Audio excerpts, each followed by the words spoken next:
Ma ogtahay daawade in mid ka mid ah sirdoonnadii Midowga Soofiyeed uu isku beddelay madaxweyne ka mid ah madaxweynayaasha ugu awoodda badan ee caalamka, ahna mid xukumaya dalka Ruushka in ka badan 17 sano.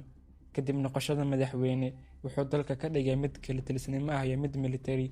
Wuxuu si guul leh ugu duulay laba ka mid ah waddamada dariska la ah.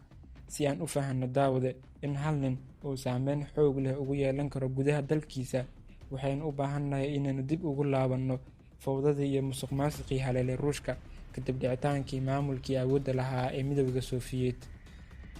Dabayaaqadii 80-aadkii, Putin waxa uu u shaqaynayay sirdoonkii Midowga Soofiyeed, wuxuuna ka shaqaynayay bariga Jarmalka oo xilligaas ahayd goob uu maamulayay Midowgii Soofiyeed.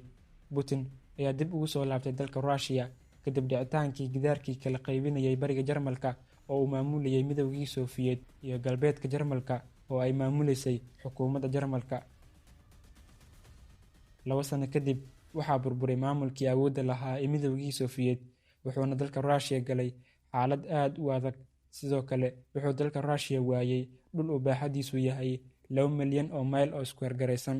Dalka Ruushka ayaa ku qasbanaaday inuu iibiyo 45,000 oo ganacsiga guud ah sida tamarta, macdanta iyo shirkadaha isgaarsiinta ee uu maamuli jiray nidaamkii Shuuciga. Dhammaan dhaqaalaha, ganacsigii iyo shirkadihii Ruushka waxay ku dhammaadeen oo ay gacanta u galeen rag yar oo maalqabeenno ah. Raggan ayaa loo yaqaanay The Oligarchs. Madaxweynihii ugu horreeyay ee dalka Ruushka, Boris Yeltsin, wuxuu ahaa mid aan ku wanaagsaneyn la xifaaltanka reer galbeedka.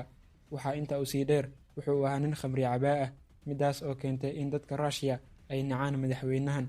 Si uu xilka u sii joogana, waxa uu kaashanayay raggii aan soo sheegnay ee gacanta ku hayay dhammaan dhaqaalaha iyo ganacsigii Ruushka, wuxuuna sidoo kale boos xooggan uu ka siiyey raggan siyaasaddii uu maamulayay si aan xilka loogu tuurin. Jaantuskani wuxuu muujinayaa sida sinaan la'aantu ay ugu sii dartay waddanka Ruushka kadib dhicitaankii Midowgii Soofiyeed. Tani waa marka uu Putin soo galay siyaasadda.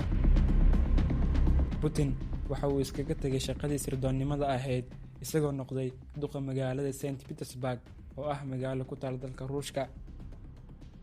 Sanadkii 1999-kii, madaxweynaha Boris Yeltsin ayaa Putin u magacaabay ra'iisul wasaare. Putin ayaa xilligaas ahaa mid aan si fiican looga aqoon siyaasadda qaranka. Ra'iisul wasaare Putin ayaa ka cabsi qabay in madaxweynaha Boris uu u oggolaado in dalka Mareykanka iyo gaashaanbuurta NATO ay xukumaan dalka Ruushka si loo xakameeyo saameyntii Midowga Soofiyeed.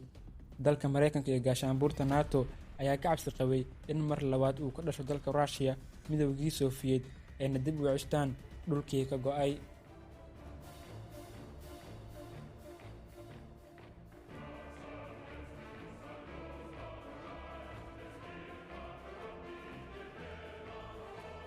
Yoolalka Vladimir Putin ayaa markaa noqday inuu dhiso dowlad awood leh, saameynna weynna ku leh waddamada dariska la ah iyo gebi ahaanba dunida.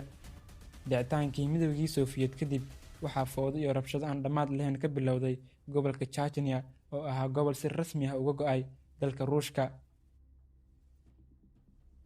Bishii Agost 1999-kii ayaa madaxdii dagaalka iyo argagixisadii gobolka Chechnya waxay weerareen xadka u dhexeeya gobolka Chechnya iyo Ruushka, iyagoo sidoo kale bambeeyay qaybo ka mid ah dalka Ruushka oo ay ka mid tahay Moscow, waxayna ku dileen dad kor u sii dhaafaya 300 oo ruux. Putin oo xilligaas dowladda Ruushka u hayay shaqo ra'iisul wasaarnimo ayaa ka soo muuqday warbaahinta isagoo sheegay inuu u argudi doono dalka Ruushka. Saxafiyiinta ayaa markii dambe kashifay caddeemo muujinayay in laamaha amniga ee Ruushka ay qayb ka ahaayeen qaraxyadii waddanka ka dhacay, laakiin baaritaan dheer kadib, dowladda Ruushka ayaa baabi'isay aragtiyooyinkii lagu eedeynayay laamaha amniga ee Ruushka. Ra'iisul wasaare Putin ayaa bilaabay inuu dagaal la galo argagixisadii iyo madaxdii dagaalka ee ku sugnayd gobolka Chechnya.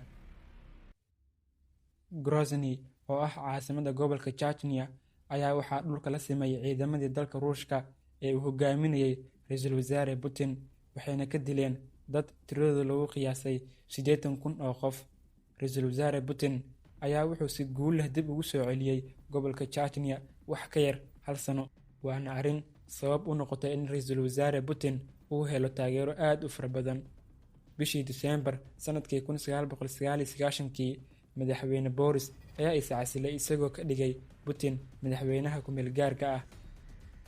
Bishii May sanadkii 2000 intii lagu guda jiray ololihii dhiigga ugu daatay ee gobolka Chechnya ayaa Putin ku guuleystay xilka madaxweynenimo, wuxuuna bilaabay inuu u qaabeeyo Ruushka sidii ay riyadiisu ahayd.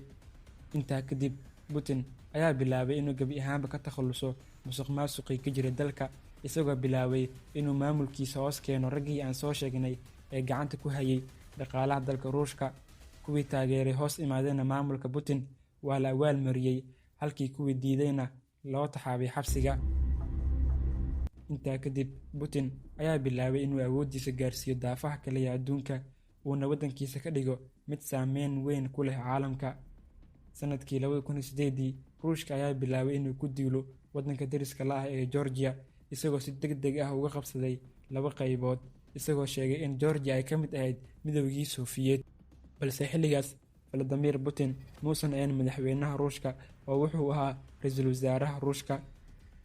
Markii uu Obama ku guuleystay doorashada xilka madaxweynenimo ee Mareykanka ayaa wuxuu bilaabay inuu Ruushka heshiis la galo, balse Putin ayaa kasoo horjeestay xiriiryadan cusub ee uu Mareykanku la rabo dalka Ruushka. Sidoo kale, Putin ayaa si gaar ah u dhibsaday faragelinta uu Mareykanka ku hayay Bariga Dhexe, gaar ahaan Liibiya ee sanadkii 2011. Ra'iisul wasaare Putin ayaa dhaleeceeyay Medvedev oo ah madaxweynaha Ruushka inuusan aqbalin heshiiskii Qaramada Midoobay, midaas oo keentay inay ka maqnaadaan shirkii looga hadlayay xaaladda Liibiya ee sanadkii 2011. Putin ayaa ku dhawaaqay musharaxnimadiisa isagoo ku guuleystay doorashadaas, noqdayna madaxweynaha Ruushka ee sanadkii 2012. Putin ayaa muddaxileedkiisii saddexaad bilaabay qalalaase, isagoo laba jibaaray nidaamkiisii maamul ee kala taliska ahaa iyo istiraatiijiyadiisii militari ee dibadda.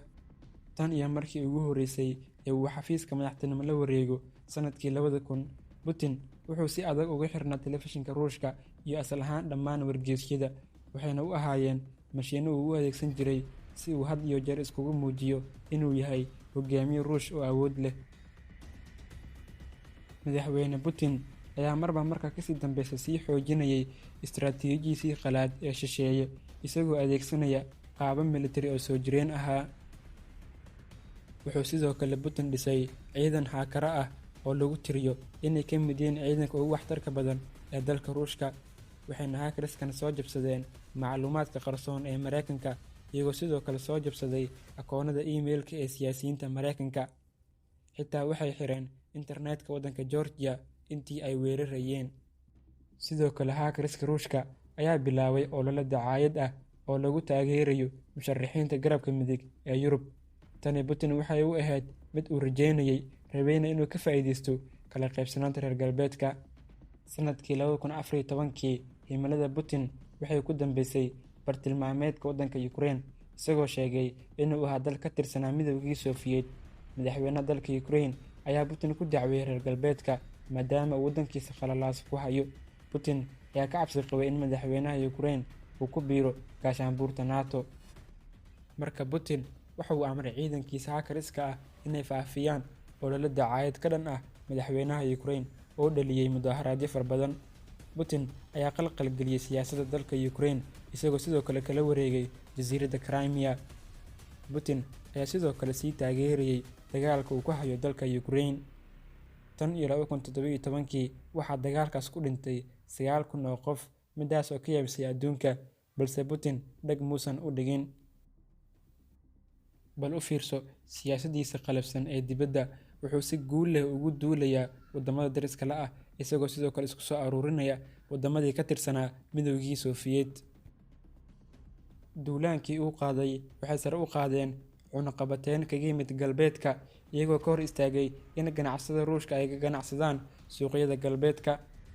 Lacagta Ruushka ayaa qiimo dhac ku yimid, halka warshadihii Ruushka ay noqdeen kuwo sii burburaya. Ruushka ayaa galay xaalad aad u adag, laakiin doorashadii Donald Trump ayaa u keentay Putin rajooyin cusub. Hadalladii Trump oo ku aadanaa Ruushka waxay ahaayeen kuwo jilicsan, isagoo ka qaaday Ruushka cunaqabateynkii saarnaa, isagoo sidoo kale u daciifiyay gaashaanbuurta NATO, midaas oo keentay in Vladimir Putin uu dib u helo awooddii lagu yaqiinay.